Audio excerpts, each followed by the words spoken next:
Puji Tuhan, saudara-saudara, kita sangat percaya bahwa Allah yang kita sembah itu Allah yang setia.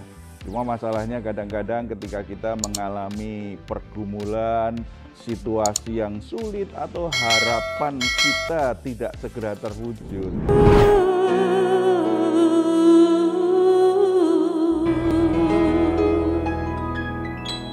Haleluya, ku mau setia sampai akhir, melayani seumur hidupku, sampai ku dapatkan mahkota kehidupan di dalam kerajaanmu. Ku mau setia sampai akhir, melayani seumur hidupku, sampai ku dapatkan mahkota kehidupan di dalam kerajaanmu.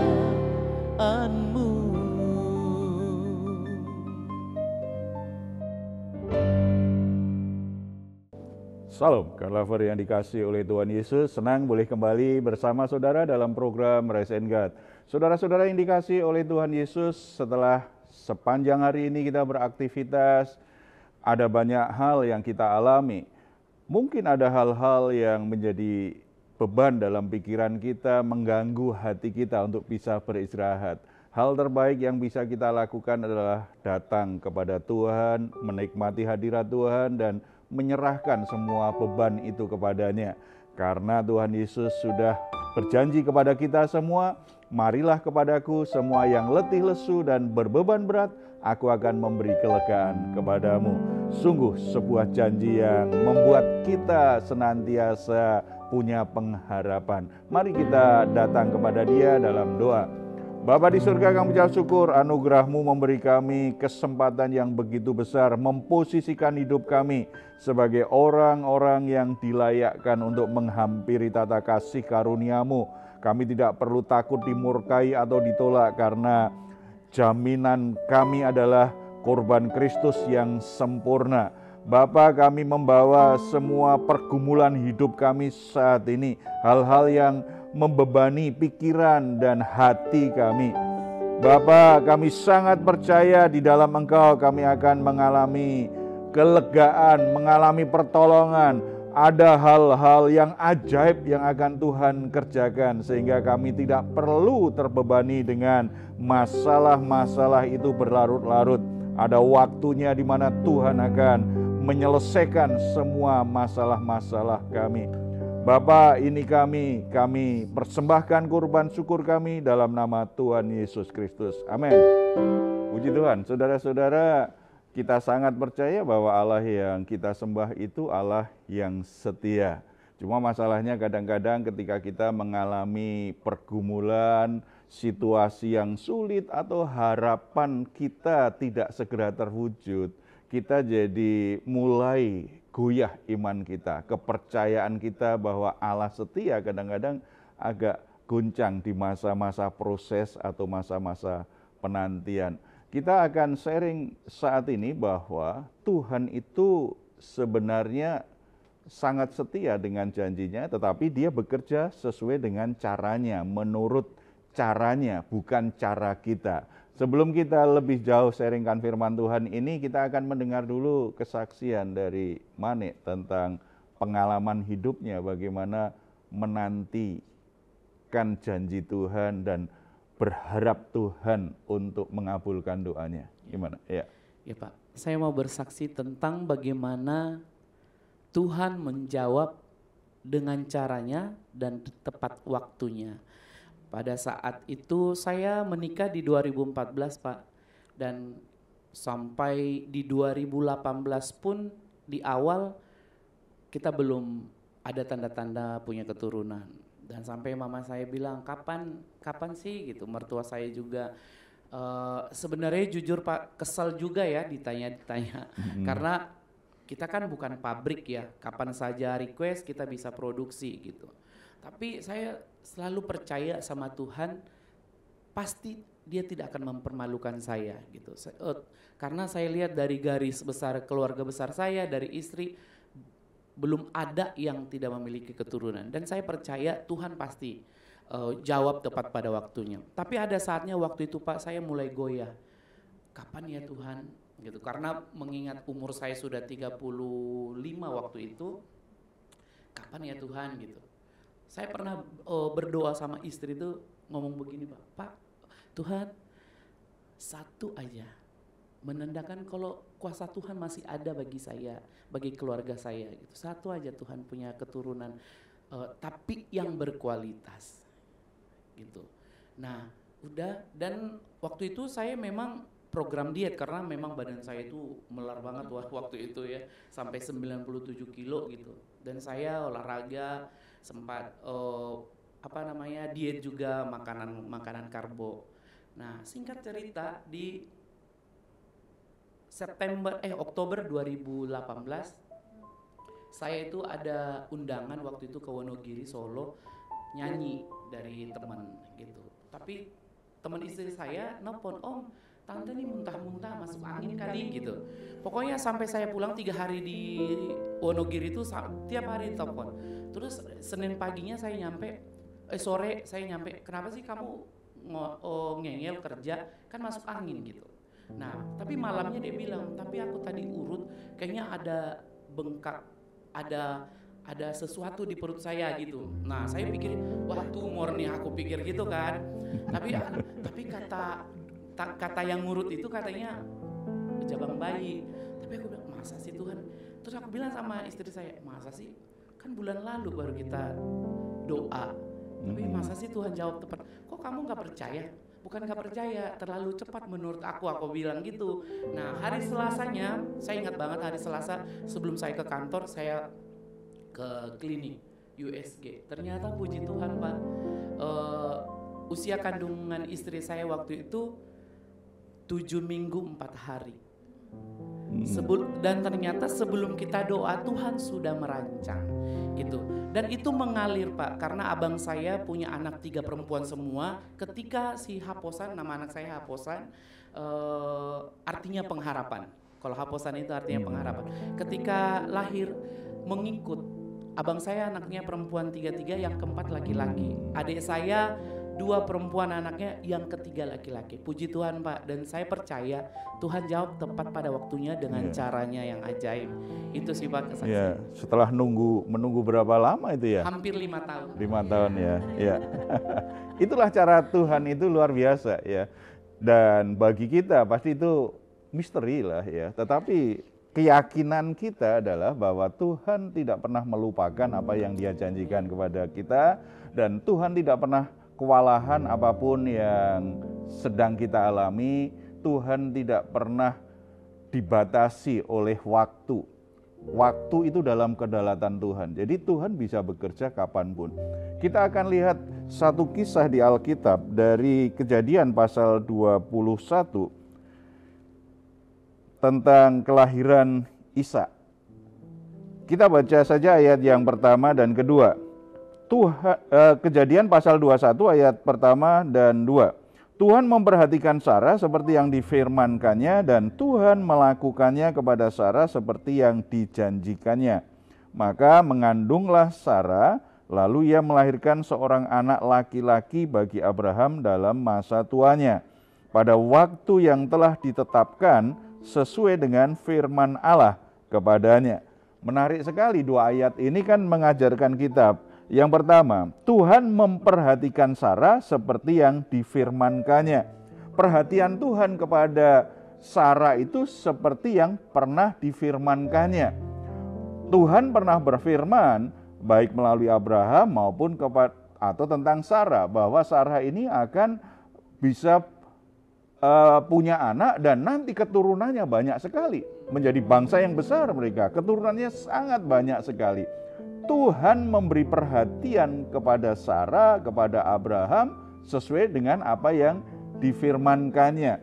Banyak orang percaya berpikir bahwa dia bisa menolong Tuhan. Coba kalau kita lihat sejarahnya Sarah, ketika masa penantian dia nggak sabar, dia berusaha menolong Tuhan. Mungkin bukan saya yang akan melahirkan anak dari Abraham. Karena ternyata saya tidak bisa. Karena secara fisik, secara biologis, dia tidak mungkin lagi bisa punya anak. Karena dia sudah mati haid, dia sudah menopause, nggak mungkin lagi bisa punya anak. Dia ambil inisiatif menyodorkan Hagar supaya dinikahi oleh Abraham. Sepertinya dia ingin menolong Tuhan supaya apa yang difirmankan Tuhan terwujud. Tetapi itu justru menimbulkan masalah baru bagi rumah tangganya. Ayat ini mengingatkan kita, apapun yang terjadi dalam hidup kita saat ini, mungkin kita sudah masa-masa penantian yang lama. Masalah keturunan, masalah jodoh, masalah pekerjaan, masalah apapun yang kita harapkan bisa terjadi dalam hidup kita, terwujud dalam hidup kita. Kita sudah berdoa, kita sudah puasa, kita minta dukungan doa, mungkin belum terwujud. Pedoman yang utama di hati kita adalah bahwa Tuhan tetap memberi perhatian kepada kita. Tetapi sesuai firman-Nya, bukan sesuai perasaan kita, bukan sesuai situasi yang sedang terjadi, bukan sesuai apa yang dikatakan orang. Seringkali kita ini terlalu bereaksi terhadap keadaan.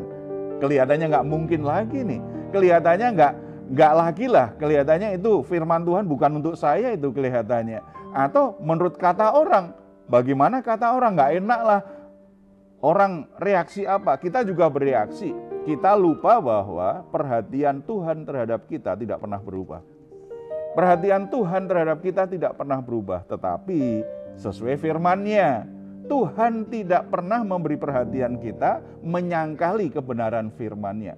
Harus sesuai firman-Nya. Makanya di masa-masa penantian yang paling bagus, selain kita berdoa, kita harus merenungkan firman Tuhan. Kita semakin bertekun untuk membaca, merenungkan firman Tuhan, supaya kita mengerti jalan-jalan Tuhan dalam menuntun kita.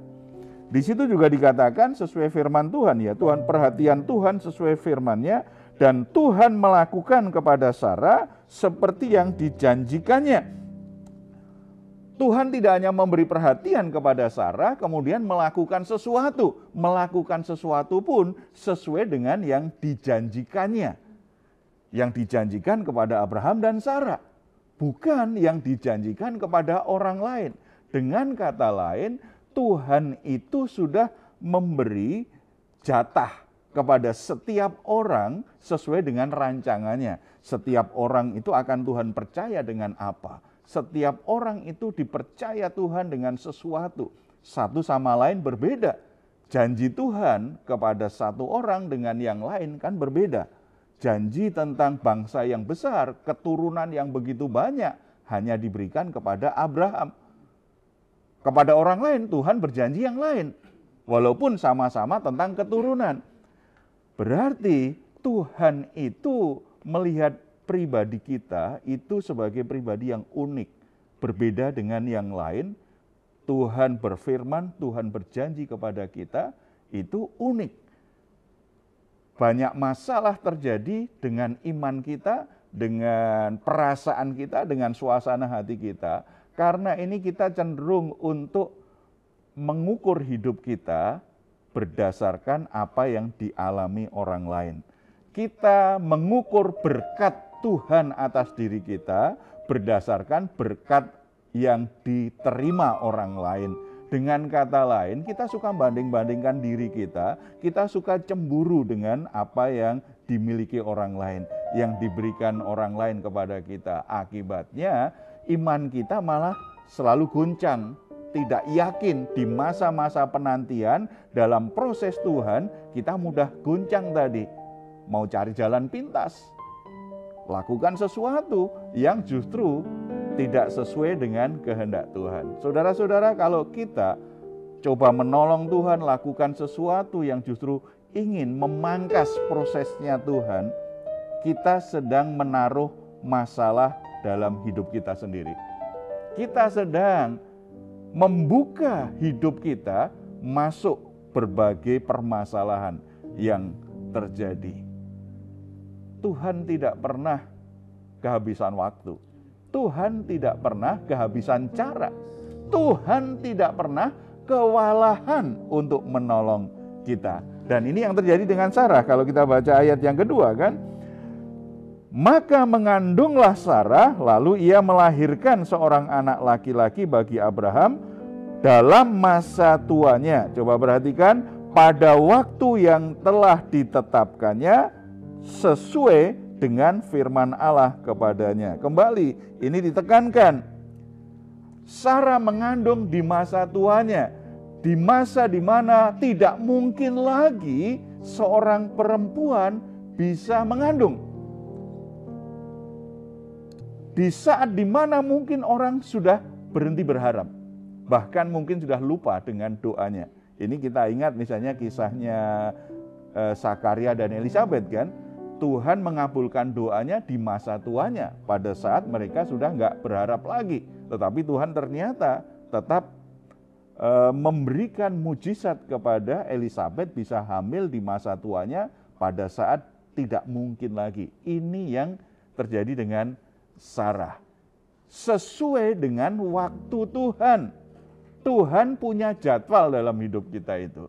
Kalau Sarah kita tahu, kalau Elisabet kita tahu karena memang dia harus hamil dan melahirkan anak yang namanya Yohanes, kemudian kita kenal sebagai Yohanes Pembaptis, punya misi Tuhan untuk apa? Menyiapkan jalan bagi kedatangan Yesus, bagi Sang Mesias. Tuhan punya waktu tersendiri bagi Abraham dan Sarah. Kapan mereka punya anak. Dan waktu Tuhan pasti waktu yang paling tepat bagi mereka. Kisah tentang Abraham yang punya anak di masa tuanya, Sarah yang punya anak di masa tuanya, itu menjadi kesaksian iman yang luar biasa bahwa setiap manusia, setiap kita orang percaya tidak pernah kehabisan yang namanya pengharapan. Tuhan tidak pernah kewalahan untuk menggenapi janjinya dalam hidup kita, untuk melakukan pekerjaannya dalam hidup kita. Kalau kita saat ini punya sesuatu, kita punya keturunan, kita bisa menikah, kita punya pekerjaan, punya usaha yang baik, kita selalu diingatkan bahwa Tuhan bekerja dengan caranya yang ajaib. Tuhan punya cara yang tidak terbatas untuk kita. Tetapi bagi saudara-saudara yang saat ini mungkin sudah merasa seperti Sarah, nggak mungkin lagi aku bisa punya anak. Atau mungkin masalahnya bukan sekedar keturunan, masalah masa depan. Nggak mungkin aku punya masa depan yang baik nih, pekerjaanku begini-begini saja. Nggak mungkin ini, aku juga punya usaha juga cuma begini-begini saja. Atau mungkin ada yang merasa sudah nggak mungkin lah apapun yang terjadi pokoknya bisa makan aja untung. Mungkin sampai berpikir seperti itu karena sepertinya nggak ada pengharapan lagi. Kisah ini mengingatkan kita, jangan pernah membunuh pengharapanmu sendiri di hatimu. Karena kalau Tuhan punya rencana, kelemahanmu, keterbatasanmu tidak pernah membatasi kuasa Tuhan bekerja. Ada keajaiban, ada mujizat bisa terjadi. Bagi Abraham dan Sarah, ketika dia ingat anaknya, Ishak, dia selalu ingat, ini adalah anugerah, ini adalah mujizat, ini adalah perbuatan ajaib Tuhan. Makanya kita lihat mereka bersukacita. Sarah bersukacita luar biasa atas kelahiran anak itu. Tuhan ingin dari hati kita mengalir lewat mulut kita puji-pujian sukacita menjalani hidup ini. Oleh sebab itu jangan berhenti berharap, jangan menyerah dengan keadaanmu, tetap percaya Tuhan sanggup menolongmu, Tuhan sanggup melakukan mujizat dalam hidupmu sesuai waktunya, sesuai dengan firman-Nya. Yang perlu kita lakukan apa? Tetap jaga hati, percaya, berharap, dan hidup sesuai dengan firman-Nya.